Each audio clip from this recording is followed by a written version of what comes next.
그걸 가지고 돈을 모으는 사람들도 있더라고. 아, 정말 저희보다 소장님이 제일 좋아하시는 것 같아요. 재밌잖아. 네네.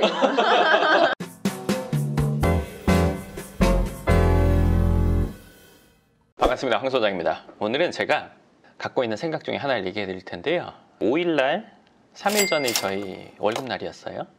네. 근데 제 주위에서 이제 어떤 날 만나서 뭐 친구들이나 후배나 선배 형들 만나서 얘기하다 보면 오늘 5일날 뭐 월급날이네, 아니면 내일 월급날이네, 어제 월급날이었어, 뭐 이런 얘기 할 때가 있을 거 아니에요.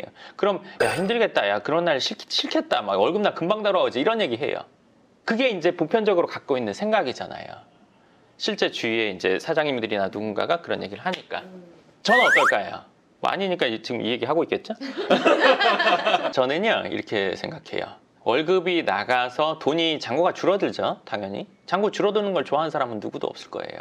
근데 물건을 사고 만족을 하면 잔고 줄어들어도 이거에 대한 기쁨이 크기 때문에 이거는 작게 느껴진단 말이에요. 예를 들어서 뭐 차를 샀어요. 뭐 매달 얼마씩 나가. 근데 차 보는 것만으로도 좋아. 뭐 여자분들 뭐 예를 들어서 백이나 신발, 이 옷 보고 있는 것만으로 좋아. 언제 입고 가야지. 그러면서 아끼다가 1년에 몇 번 입고 못 입게 되고 뭐 이런 경우도 있잖아요.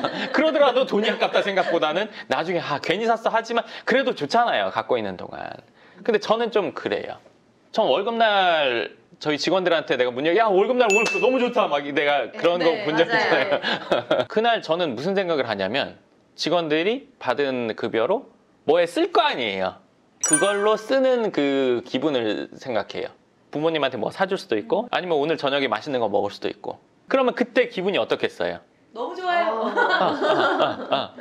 내 기분이 그래요. 그 기분 좋은 거를 준다는 생각이 들거든요. 물론 이유 없이 줄 생각은 없어요. 그렇지만 그 한 만큼에 대해서 당연히 줘야 된다고 생각하고, 내가 받은 사람에게 기쁨을 줄 수 있는 어떤 기쁨의 원천? 애들한테 뭐 오늘은 치킨 먹자, 뭐 아니면 피자 먹자, 애들이 막 좋아해. 그러면 그때 엄마 마음, 그로 인해서 그 사람만 기분 좋은 게 아니라 주위 사람들도 기분이 좋잖아요. 저는 그 날은 그런 생각을 해요. 기분이 월급날이야 이렇게 돼본 적은 한 번도 없었어요. 저는 좀 그러니까 하여간 뭔가를 줬을 때 그 사람이 받고 좋아할 만한, 그래서 그 말을 뒤집어 본다면 받고 안 좋아할 것 같으면 안 해요. 뭐 그냥 뭐 일상적으로 받아들일 것 같으면, 내 돈이 가치 없게 그냥 일상에 그냥 묻어서 없어지는 거라면 그러면 뭐 됐다. 근데 아까 말씀하셨던 이제 주변에 뭐 대표님들이나 사장님들 계시는데, 그분들이 혹시라도 이렇게 뭐 재정이 좀 안 좋아서 그럴 수도 있어. 네, 이번 달이 힘들고 이러실 수도 있을 것 같아요. 그럴 수도 있어. 네. 그럴 수도 있어. 나도 그거는 100번 공감해. 그러니까 지금 당장 사업이 줄고 막 이렇게 해서 직원들을 예를 들어서 그만두게 해야 되거나, 아니면 줄 돈이 모자라서 막 꿔서 다니고 뭐 이렇게 해서 해야 된다면 어려울 수 있다고 생각해. 근데 그런 상황이 되면 안 되겠지. 그러면 나도 마음이 답답해 온다. 근데 이제 비슷한 상황이라면, 네. 예를 들어서 뭐 크게 그렇지 않은데 월급날 월급날이야 또 뭐 이렇게 하는 사람들도 많으니까 그거는 아니라고 생각이 들고, 네. 그리고 사업을 함에 있어서 뭐 일을 함에 있어서 나 혼자 하는 게 아니면 다른 사람에게 그만큼을 줄 수 있는 거를 만드는 게 이 사장님의 역할이겠지. 그게 안 되면 사실은 계속 하기가 어려운 거지. 근데 이거는 마찬가지라고 생각해. 월급을 줄 수 있는 능력이 아닌 사장님 밑에 있는다면, 물론 비전이나 뭔가를 공감해서 같이 가는 경우는 있다고 봐. 몇 달 예를 들어서 뭐 월급을 못 받거나 뭐 적게 받더라도 같이 잘 됐을 때 뭔가 뭐 쉐어할 수 있는 거라면.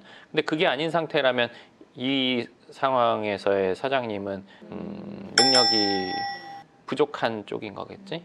직원도 자기 역할을 못하면 여기 이 사장 밑에 계속 있기 힘든 것처럼, 반대로 마찬가지로 그러한 직원이랑 계속 같이 갈 수는 없는 거지. 자기가 각자 맡은 역할과 능력이라는 게 있는 거잖아. 그게 결여된 사람을 우리가 예로 들어버린다면은 그거는 애초에 그렇게 되면 안 되는 거니까. 나도 월급날 아주 예전에 식당 할 때 월급을 줘야 되는데 없어서 내가 안타까운 적은 있어도 주면서 아깝다고 생각해 본 적은 사실은 없었어.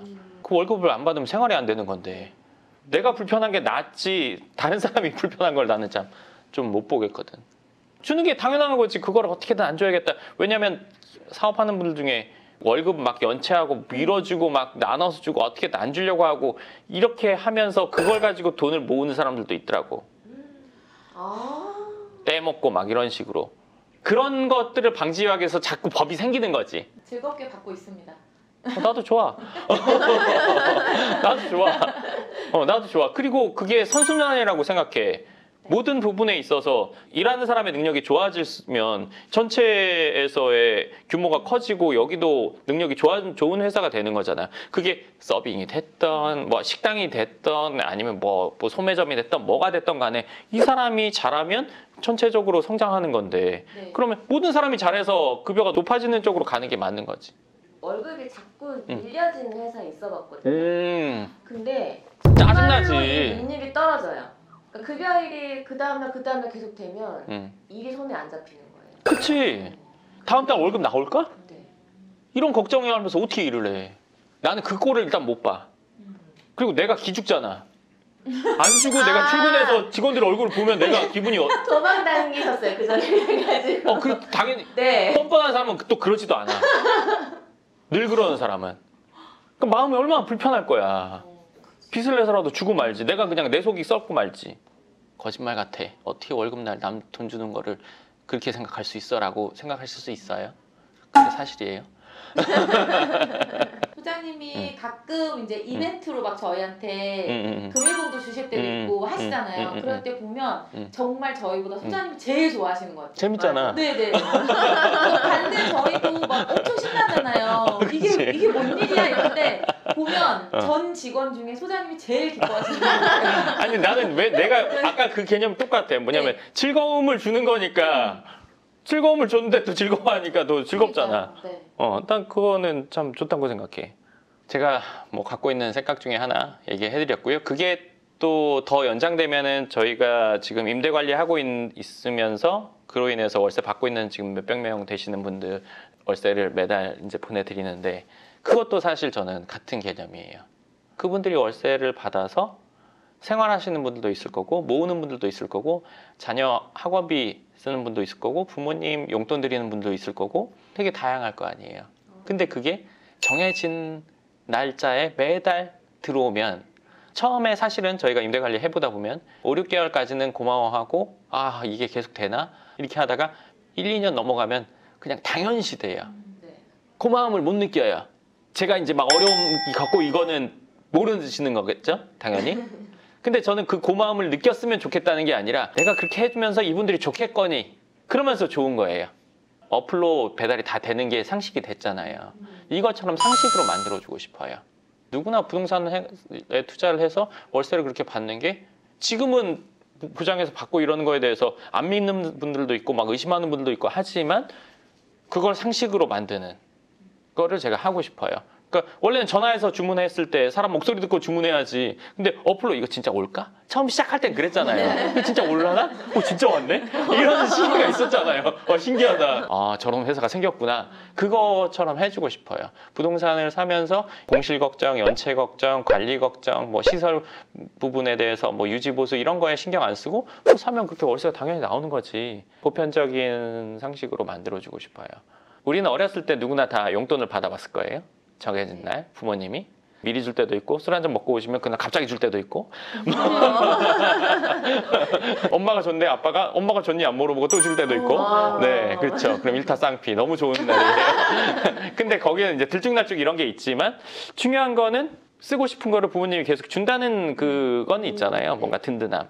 성인이 되고 나선 그런 게 없죠. 내가 벌지 않으면 일하지 않으면 안 되는 거니까 뭐 부동산을 갖고 있거나 뭐 이런 분들 빼고 근데 보통 사람들이 그런 뭔가 든든함을 갖게 해주는 거를 해주고 싶은 거죠. 부동산을 통해서. 물론 돈이 없는데 난 그런 사람도 해주냐. 그거는 이제 국가에서 해주는 거죠. 네. 그렇잖아요. 그거는 국가에서 해주는 거고. 뭔가 투자를 통해서 내가 그런 든든함을 갖고자 하는 분들에게 할 수 있는 시스템을 제가 갖고 있으니까 이걸 보편적인 뭐 상식으로 만들어주는 거를 제가 앞으로 하려고 하는 거죠. 안정감과 든든함. 이런 것들. 근데 그게 우리나라에 지금 현재는 뭐 300 몇십 분 되지만 앞으로 그게 3,000명 되고 3만 명 됐다. 뭐 든든하게 생각하는 분들이 점점 늘어날수록 좀 이런 게 있을 거예요. 이거는 겪어보시면 알 텐데 경제적으로 어느 정도 안정감이 들면요. 사람이 유해져요. 물론 아닌 사람도 있지만 유해지는 경우가 훨씬 많아요. 별거 아닌 거 보고 싸우거나 따지거나 이런 것들 있잖아요. 삶에 팍팍하면서 오는 거거든요. 지금이 2020년 10월 8일인데요. 시간이 지나서 제가 그게 되고 나서 지금 이 영상을 많은 분들이 다시 보게 되겠죠. 와, 그때 얘기한 게 지금 됐네. 말됨? 이런 시간이 뭐 이런 거 있잖아요. 뭐 그런 상황으로 한번 되면 참 하여간 만들어 보도록 할 겁니다. 믿습니다. 파이팅. 네, 그럼 이번 영상 여기까지 하도록 하고요. 궁금하신 부분 댓글 쓰시면 제가 거기에 대한 답변과 추가적인 내용은 다음 영상에서 알려드리도록 하겠습니다. 감사합니다.